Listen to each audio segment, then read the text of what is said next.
Salut mes gourmands, j'espère que vous allez bien. Je vous retrouve aujourd'hui pour une nouvelle vidéo de brioche que je fais moi-même avec mon invention que j'ai fait une première fois et que j'ai trouvé que c'était délicieux et que sur Snap plusieurs m'ont demandé la recette. Donc j'ai décidé de la partager avec vous. Toutefois, sachez que je suis vraiment navrée du temps d'attente.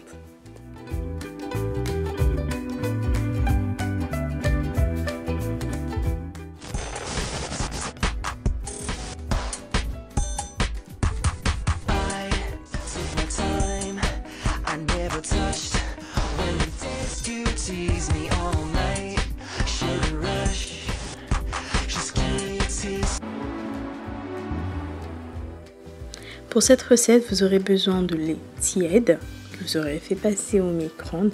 Ensuite, un sachet de levure boulangère ou sinon une cuillère à café. On va laisser reposer ce premier mélange et s'occuper des mélanges secs. Ensuite, donc, vous aurez besoin de sel, de sucre vanillé, des pépites de chocolat, raisin blanc et raisin rouge sec, du sucre bien évidemment, et un quart de huile de colza. À présent, nous allons commencer par verser la farine, le sachet de sucre vanillé ainsi que le sel, le sucre et enfin, je vais commencer à mélanger.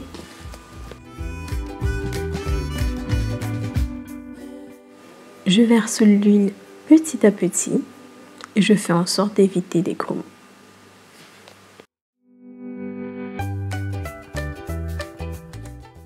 Bien travailler sa pâte est un élément à ne pas négliger, parce que si vous avez une pâte qui n'est pas très bonne, votre brioche ne sera pas très bonne non plus.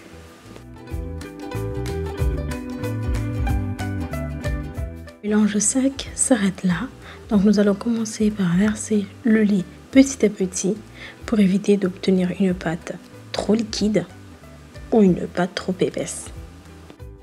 Comme je vous dis toujours, mes mélanges, je les fais toujours à l'œil nu. Donc c'est à vous de vérifier la consistance de votre pâte, s'il faut rajouter de la farine ou s'il faut rajouter encore un peu de lait. Et le travail n'est pas fini les amis, il faut continuer à travailler la pâte encore et encore. Et enfin, vous rajoutez vos raisins secs et aussi les chocolats, les pépites de chocolat.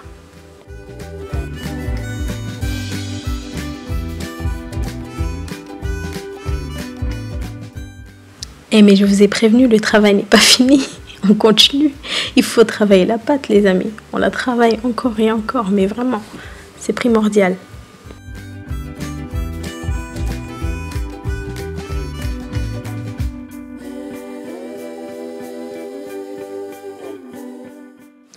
Vous le savez tous, je suis gourmande, je ne veux pas perdre une seule miette de pépites de chocolat. Je ramasse absolument tout. Une fois que vous avez une consistance de pâte bien lisse, là vous pouvez reposer vos mains. Sauf si vous avez un robot, bien sûr, ça sera plus simple. Donc voilà, après 1 heure dans un endroit tiède de la cuisine, votre pâte elle gonfle. Et maintenant, vous allez venir la travailler un tout petit peu.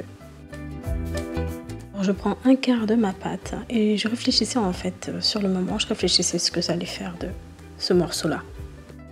Est-ce que vous aimez vous mettre des films gourmands? Parce que moi, oui.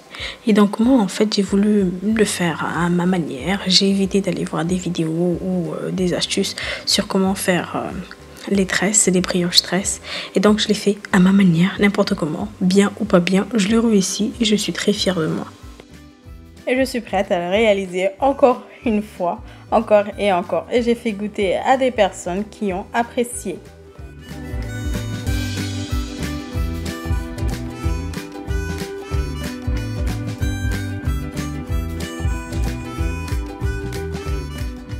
Avec le reste de la pâte, j'essaie d'improviser et de trouver quelque chose à faire de ce reste parce que ça ne suffirait pas pour faire la brioche tresse.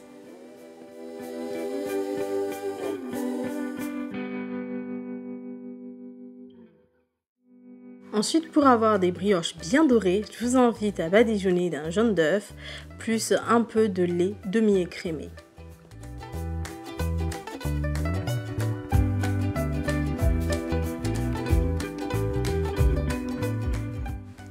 Et voici ce que j'ai pu faire avec le reste de la pâte. Plutôt pas mal. Je suis plutôt fière de moi. J'ai réussi à faire 3 choses et 3 formes différentes. Et pour la cuisson, je vous conseille de mettre votre four à 190 degrés. Entre 15 et 25 minutes de cuisson, tout dépend. Et c'est prêt, brioche ultra moelleux avec des pépites de raisin et de chocolat.